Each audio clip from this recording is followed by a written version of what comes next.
one of Mollie's appointments that we went to, they informed us that he was just measuring small.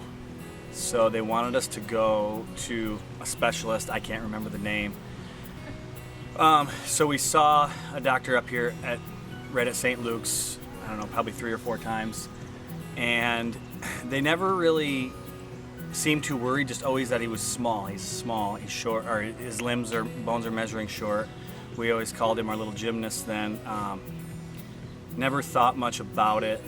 And then they had told her on her second to last appointment that when she came in, bring your bags the next time, because if he doesn't keep growing very much, we're just gonna get him out of there. So we brought the bags, and sure enough, they told, yeah, we're just gonna go over to the hospital and get this done. And so that's what we did, and everything was going smooth. And then all of a sudden, his heart rate kept dropping. But so it was a crazy birth. She had actually gotten drugs to do a C-section because they were worried he wasn't going to come out, and with the drugs, she still all of a sudden pushed him out. And so it was really wild, way crazier than our other births, and we didn't think anything of it. Took him back to our room, where I suppose an hour passed. Obviously it probably seemed like 15 minutes, but then the doctor came to our room and had just told us that the NICU team and everybody was pretty sure that he had Down syndrome. So that just took a lot of getting used, or taking it all in. Some people ask us what they ask advice, and my only advice is whatever you feel, that's okay. Whatever it is, you keep going. So with the diagnosis at birth, it took us a little bit to adjust. However, the true need was just him learning how to use his body. So whether to learn how to, he had to go then to the NICU within 24 hours, and he was still able to nurse. He did everything a typical baby would do, and then he just needed a little more oxygen and to learn how to use his lungs fully. And so then that's why we were at the NICU for 22 days. And thank goodness that I was able to utilize the Ronald McDonald house to stay. And we were even talking, his birthday is February 5th, so there was a couple winter storms in there, and we live 45 minutes north, so it was such a blessing to have a place to stay and feel safe, but then also I'm not trapped to not go and see Nolan. And here we are, flash forward 2 years later, and he's trying to keep up with his older sister and brother, and he communicates, whether it's yelling at us or repeating daddy all the time, and he's learning every day. We're learning how to help him with new experiences and adjust every step as we go. You know, so they came here in February of 2019, and Mollie mostly stayed with us, Ross a little bit, but mostly Mollie was here. And families use the house in different ways, and we never say that there's a set way that they have to use the house.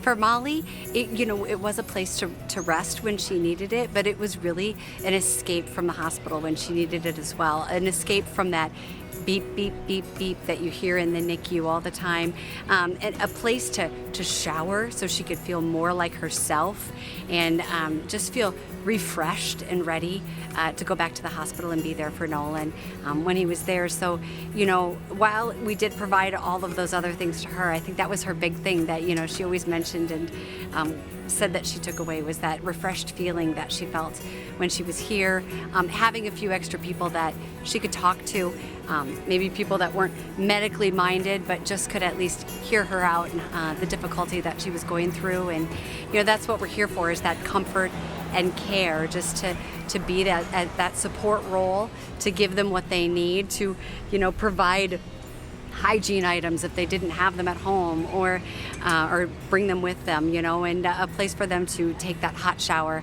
and feel better, to grab a snack and a drink, or a meal and a drink, and just get back to themselves. Well, first of all, he loves outside. So if we're standing outside, we live on a highway and an acreage, and so he sees semis going by, he's waving, he gets right up close, wants to feel like, hey, you're gonna smile at me, I'm gonna smile at you. Very social butterfly, but he loves swinging. We have an in-ground trampoline, so he likes to be a part of that. Anything that his siblings are doing, he wants to go and do. I think is going to probably pick up on track. He loves just to run. We were just so grateful because, like I said before, a lot of people that use the Ronald McDonald House, everybody goes through different emotions. Some are, whoever stays here is obviously going through an emotional experience. With us, we experienced like every single emotion that you can possibly imagine. It was like a roller coaster for for sure 3 days. But the thing is that you're experiencing all these things and you feel like you need to be there. And it was just like one more thing if, since he was born in February, and like there were snowstorms, it would have been so much more stressful if she would have come home and then there was a storm and I said, no, you shouldn't go back, it's too dangerous. It would have just piled way more on top. So it was just a complete blessing that I came down when I could. I stayed with the kids at home most of the time, back and forth a little bit, and she was able to stay here as long as she needed. We knew that, okay, there's a storm coming in. You need to be down there. You need to stay down there. I think she maybe came home 2 or 3 times in 3 weeks. And so we were just incredibly thankful that it was here. And yeah, the other alternative, what would it have been, staying at a hotel, that just would have been one more stressor on top. So the fact that it takes a ton of the stress away that you're going through, and I think whoever stayed here is probably going through a pretty stressful situation. So it's just, you get to take there's already a ton of weight on your shoulders, and you just get to take a ton of it off when you get to stay here. So as far as that goes, it was just a complete blessing where you can't really thank them enough. You can't thank the people that raised the money, because nobody really knows what you're going to go through until it happens with medical things. And so it's just huge to have a place just to come to and relax and stay when you're here. Every year I try to think of the right word to use, but I just can't think of anything other than gratitude. We have huge gratitude for what the Iowa Cattlemen's Association and the Iowa Beef Industry Council, the governor's office, and everyone does to help us out and put this on, not just for our house, but for all of the houses across the state of Iowa. This is a very big deal. It's a big fundraiser, and all of the money that's raised will come back to make a huge impact on the families that we serve. The money will help us continue to provide that great place to stay, those warm showers, those meals and snacks, drinks, to keep our 3 Ronald McDonald kitchens stocked for those families to step away from the room and rejuvenate and refresh themselves right there within the hospital. And also for families to come over here to get that hot shower, to get that rest, a little nap. I mean, who doesn't love a good nap?